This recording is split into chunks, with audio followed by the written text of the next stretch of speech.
हे बघा इथे मासे कट केलेले आहेत, थोडंसं घालायचे आहे हळद. इथे खालीच मी लावून घेणार आहे फोडणीच्या आधी. इथे थोडंसं घालायचं आहे टीस्पून, 1 चिमटीभर घालणार आहे इथे हिंग, चवीपुरतं घालणार आहे मीठ. मिक्स करून हे सर्व हळद, हिंग आणि मीठ ह्याला व्यवस्थित लावल्यानंतर ह्याला आता मला मस्त फोडणी द्यायची आहे.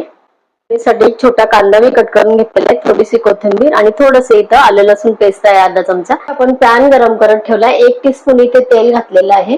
हे आपलं तेल गरम झालेलं आहे. इथे आपलं आलं लसूण घालून घेते. आलं लसूण पेस्ट आपली छान झाली. इथे आपण घातलेला आहे कांदा. आपला कांदा छान झालेला आहे. माकला इथे घालून घेऊया. कोथिंबीर, अगदी थोडंसं पाणी घालून शिजून घेऊया. माकला इथे आपल्या तयार आहेत. अगदी मुलं लहान आवडीने हे खातात. लहान मुलांच्या आवडीच्या माकल्या इथे तयार आहेत. नक्की करून बघा.